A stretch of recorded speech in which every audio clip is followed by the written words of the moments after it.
Hey everyone, so I'm back with my 30-week bump date, and I can't believe I'm officially 30 weeks.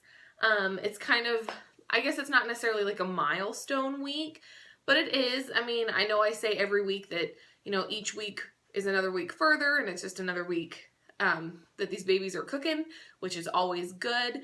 But it's one of those things, I think, dealing with fertility problems, going through IVF, and then being pregnant with twins. I know several other women just through like support groups, and just, through all kinds of different facets of life that have also kind of gone through similar experiences to get pregnant, who have also had twins. And, there's a good majority of them that don't make it to 30 weeks.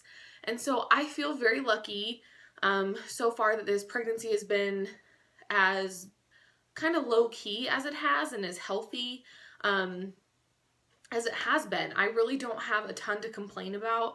And again, like I said, 30 weeks isn't a huge milestone week as far as like numbers or doctors or anything like that. It doesn't signify anything except I'm in the 30s, which is awesome. And it also means that this is the last 10 weeks officially that I will be pregnant. My OB said that if my body will let me go to 40 weeks, I will. My perinatal doctor said 38 weeks with twins is as far as they like to let them go. So I have a couple of questions for both of my doctors. I have an OB appointment on Monday, and then a perinatal doctor the following Monday, or a perinatal appointment the following Monday. So I have a few questions to ask just about that, just because we are kind of getting to that point. Some of the main questions I have right now are, if I were to go into labor, how many weeks would I need to be before they stop the labor? So at this point, I think they would do everything in their power to stop me from progressing as far as labor or dilation or anything like that. I know there's different medications, there's bed rest, there's all kinds of different things that they could try. And obviously I know at this point it's too early unless there was a serious complication. But I'm curious as to what week about they would let me go. And if I went into labor, they would say, okay, well, you're already, this far, we're just going to let things progress naturally. I think I saw maybe it was on YouTube or something, another woman was pregnant with twins, and she said her doctor said 34 weeks, that they wouldn't stop labor. So I am curious to hear what my doctor or the perinatal doctor has to say. And I also think it probably has to do with the size of the twins, which mine have always measured big. So we'll see. I don't know. That's one of the big questions I have. And then obviously the other question is, all right, so my perinatal doctor says 38 weeks is as far as they want to go. Is that really as far as my OB? Like, do they agree with that? What do we need to do to figure out, how far am I actually going to go? Am I going to be induced? And then the other thing is the size of the babies. So I know I've mentioned it several times. Both babies have always been in like the 70 to the 80 percentile as far as like size and weight when they get measured in their ultrasounds from my perinatal doctor, which is good for twins. I mean, twins usually are smaller, so, the bigger they are, the better. Because if they do come early, that's, a plus that they have going for them.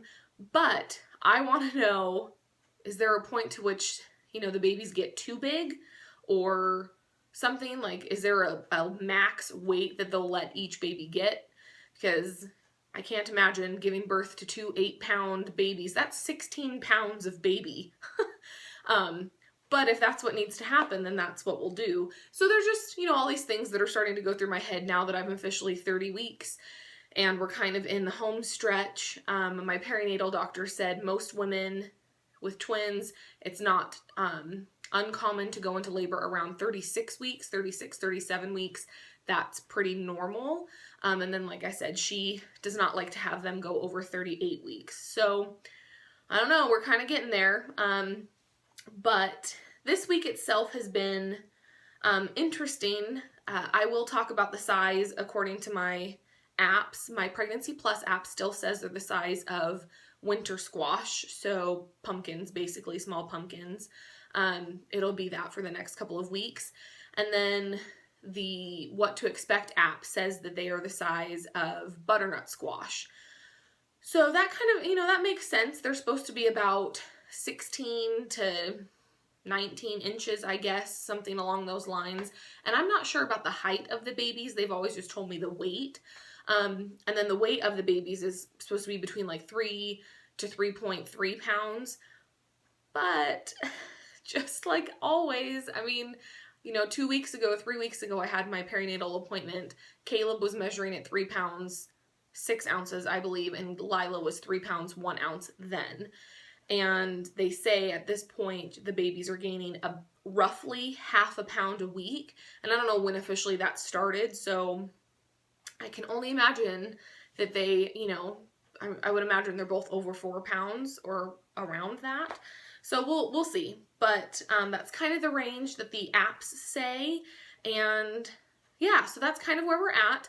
I've been doing my kit counts every day, and those have been going well. Occasionally, they want you to do it kind of around the same time every day, just, because your babies kind of get into like their own little schedule, their own little sleep patterns.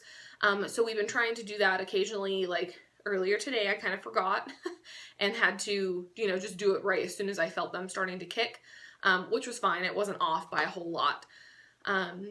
But I think we're trying, we're figuring it out. I'm trying to kind of differentiate which one is which. I kind of figure, when I feel movement all the way on this side or maybe down below, that's going to be Caleb, because this is where he sits.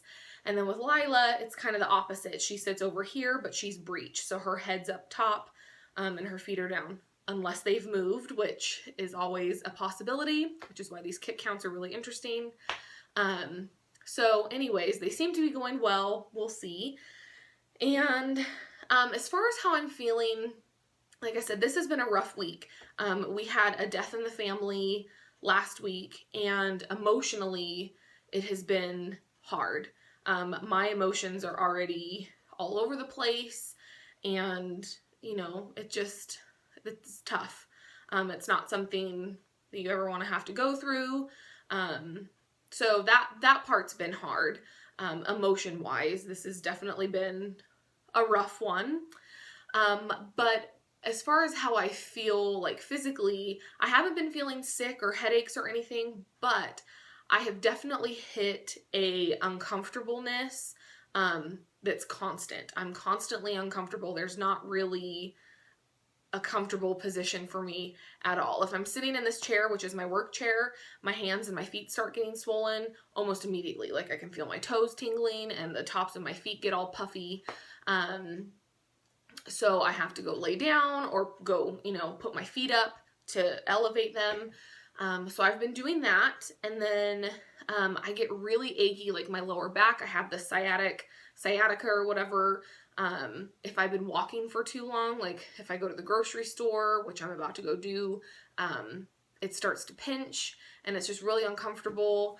So that's uncomfortable. And then sleeping is still just a big problem.